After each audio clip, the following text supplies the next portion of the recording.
Alright, I just want to do just a really quick video. It's kind of running through my experience with the Base Fossil Tournament at the Mana Vault, and that's in Wisconsin, obviously, for the Brew City event. So it was the first day of 2 days. Going into this tournament, I knew it was going to be Swiss best of one until we got to the top 8, and then you get, a best of 3.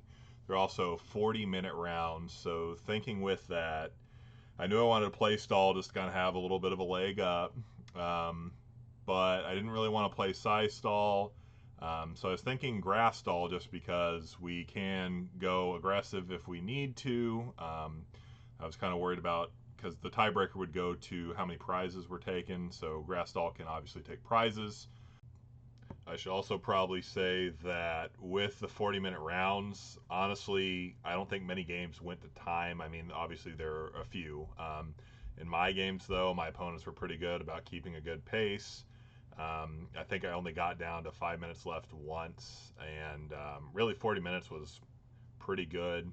But the way that it would work is if you got down to time, they'd call time, and then the person who's currently playing, they'd play out their turn.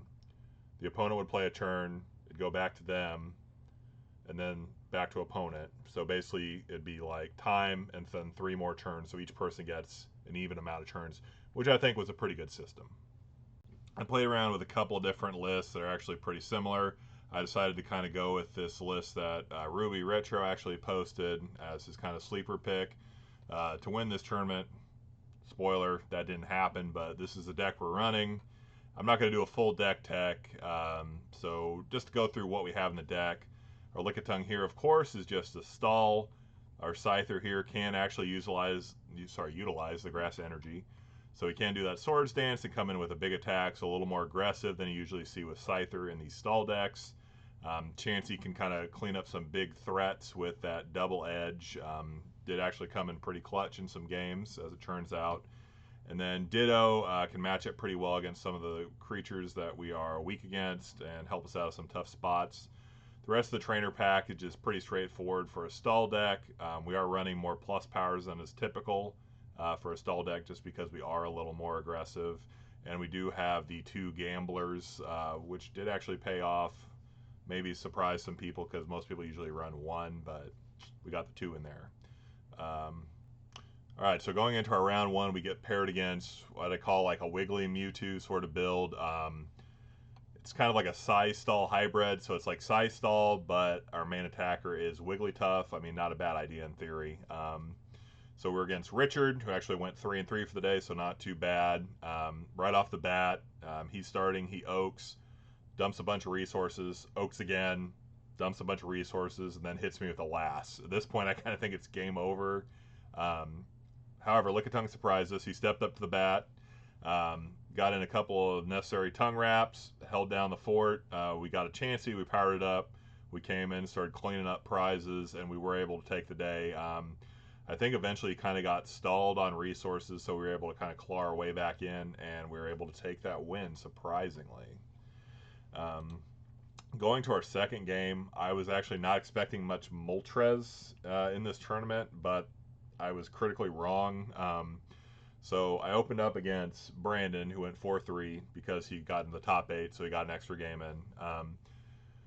So he mulligan. So I look at his cards. I see nothing that cues me into specifically Moltres, so I'm thinking I'm up against Wiggly Marks. I feel like that's more common.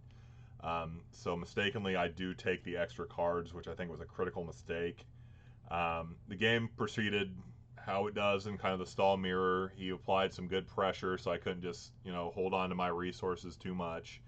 Towards the end of the game, I was kind of low on resources. He was playing very well. I did have a lass in hand. I was kind of holding out for a few more cards. I was able to kill one of his Moltresses. I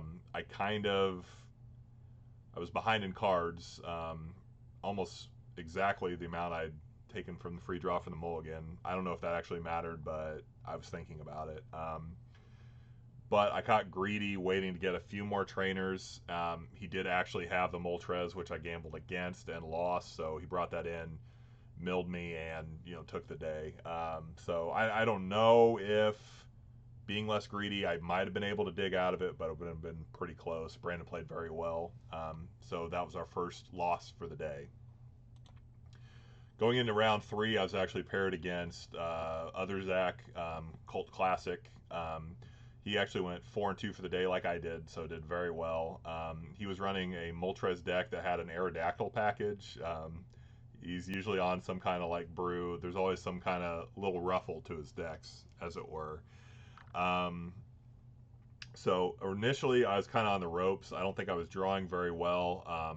We did get pretty lucky with our Lickitung, and then just from the Stalmira, I was able to claw back in and be more aggressive. So we were able to take the day, I think, just off of the pure aggression. And then obviously the Aerodactyl doesn't do anything to our deck, so they're kind of some dead cards. Which, I mean, in base fossil isn't too bad because you can use items to get rid of those cards, but didn't help here, and we were able to take the win.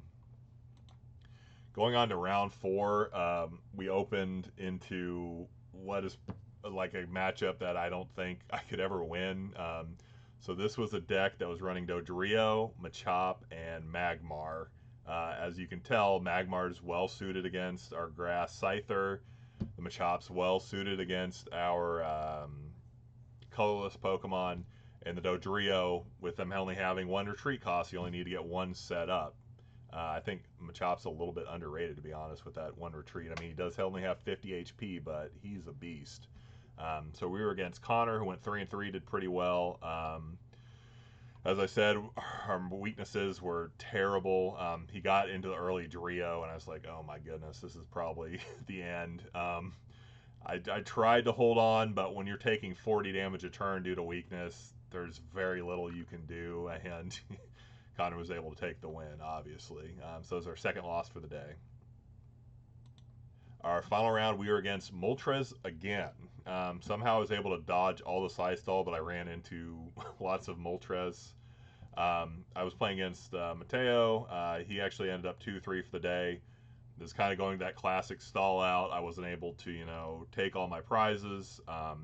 I did have the double gambler. I did get both of those. My opponent, I think, was not as familiar with the format. Had not seen the gambler card before and was kind of surprised by that. And then when you play a second one, that kind of seals the deal. So we took that win against the Moltres deck. So we ended up 3-2. Kind of going into the meta, I wanted to take a look at the top 8 and the top 20 respectively. In the top 8, half the decks were Psystall. A quarter of them were that DFW, that's Dodrio fighting, so like a Hitmon or something equivalent, and Wigglytuff, which I think is kind of an upcoming deck. I haven't seen too much, but it was cool to see something that wasn't Stall in there. Those decks did pretty well. There was one Moltres deck and one of those kind of classic haymakers, Electabuzz, Scyther, that kind of stuff, so it was nice to see that represented as well. Going to the top 20, we still have Psystall. It's a pretty big sliver here, about 30%, and in the tournament overall, I'd say that number is probably still accurate because there were players playing Psystall that are probably less acquainted with the format that did not do as well. And we had, a sizable amount of Moltres, which I think is also very odd. Couple of haymakers, the DFW slice here.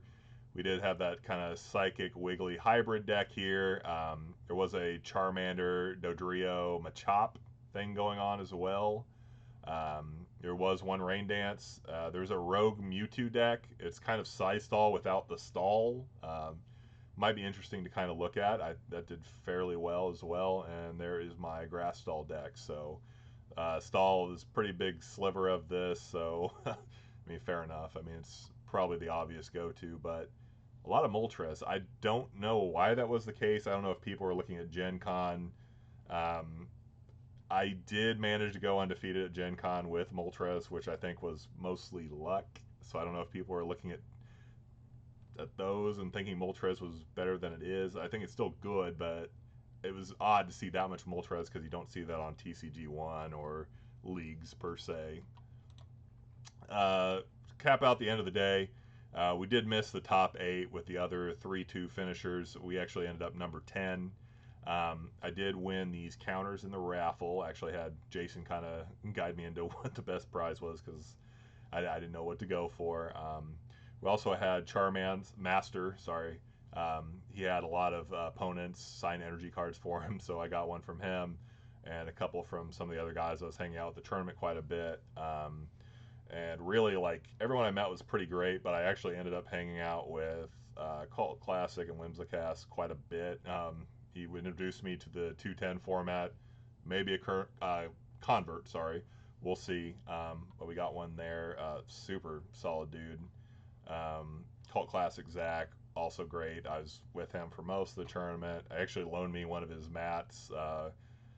Apologies, I'm not that acquainted with the play mats. It's like one of the world championship type mats. Has some fossil Pokemon on it. Very cool mat. I actually forgot a mat because I kind of ran out the door, forgot half my stuff because this was like a 4.5 hour drive to the tournament. But Zach had about I don't even know, like 30 play mats in a box. It's kind of impressive actually. So he let me use that a whole day. And like we've only met online, and to put that trust in me, I really appreciate that. Shout outs to Lion as well. Kind of newer to some of the formats. Had only played like a couple of like 2 games of 15-3 before getting into the tournament. So we got some reps in with some people. I also made the top 8. Very nice guy. And Charmaster as well. Finally met him. Played with him on TCG 1 quite a bit.